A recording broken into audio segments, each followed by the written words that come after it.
Hello வணக்கம். இப்போ தக்காளி உருளைக்கிழங்கு கிரேவி எப்படி செய்கிறதுன்னு பார்க்க போகிறோம். அதுக்கு ஃபஸ்ட்டு என்ன செஞ்சுக்கோங்க, ஒரு அடுப்பில் வாணலி எடுத்து வச்சுக்கோங்க. அது நல்லா ஹீட் ஆகட்டும். ஹீட் ஆனோடனே ஆயில் ஆட் பண்ணிக்கோங்க.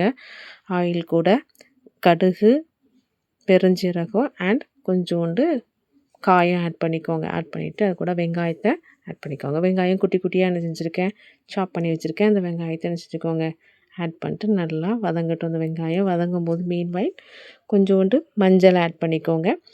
அதுக்கப்புறம் நம்ம என்ன செய்யணும், ஒரு மிக்ஸி ஜார் எடுத்து 3 பெரிய தக்காளி எடுத்திருக்கேன். இஞ்சி, பூண்டு, கொத்தமல்லி, புதினா போட்டிருக்கேன். வேணும்னா கருவேப்பிலையை ஆட் பண்ணிக்கோங்க. ஆட் பண்ணி கிரைண்ட் பண்ணி வச்சுக்கோங்க. இந்த மிக்சர் என்ன செஞ்சுருக்கேன், கொண்டு வந்து அது வெங்காயத்து கூட ஆட் பண்ணிடுங்க. ஆட் பண்ணிட்டு நல்லா என்ன செய்யணும், அது வதங்கணும். பச்சை வாடை போகிற வரைக்கும் வதங்கட்டும். அது கூட நம்ம என்ன செய்யணும், காரத்துக்கு கொஞ்சம் சில்லி பவுடரை ஆட் பண்ணியிருக்கோம். ஆட் பண்ணி நல்லா அது வதங்கிட்டு இருக்கும்போது இங்கே நான் என்ன பண்ணியிருக்கேன்னா, ஒரு 3 பெரிய உருளைக்கிழங்கு அவிச்சு வச்சுருக்கேன்.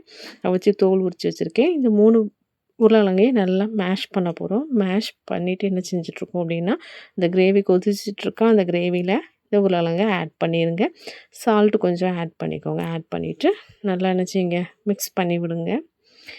உருளைக்கிழங்கும் தக்காளியும் நல்லா என்ன செய்யணும், அந்த கிரேவி அந்த மசாலா கூட என்ன ஆகணும், நல்லா கொதிக்கணும். நல்லா கொதித்து வரட்டும். அது கொதித்து என்ன செய்யணும், எல்லா மிக்சரும் பச்சை வாடை போடுறதுக்கு என்ன செய்யணும், நல்லா கொதித்து அந்த கிரேவி வந்து கொதித்து வந்துச்சு அப்படின்னு சொன்னால், நம்ம வந்து இந்த கிரேவி டேஸ்டியான அந்த கிரேவி வந்து idli, dosa and main combination வந்து சப்பாத்திக்கே டேஸ்ட்டாக இருக்கும்.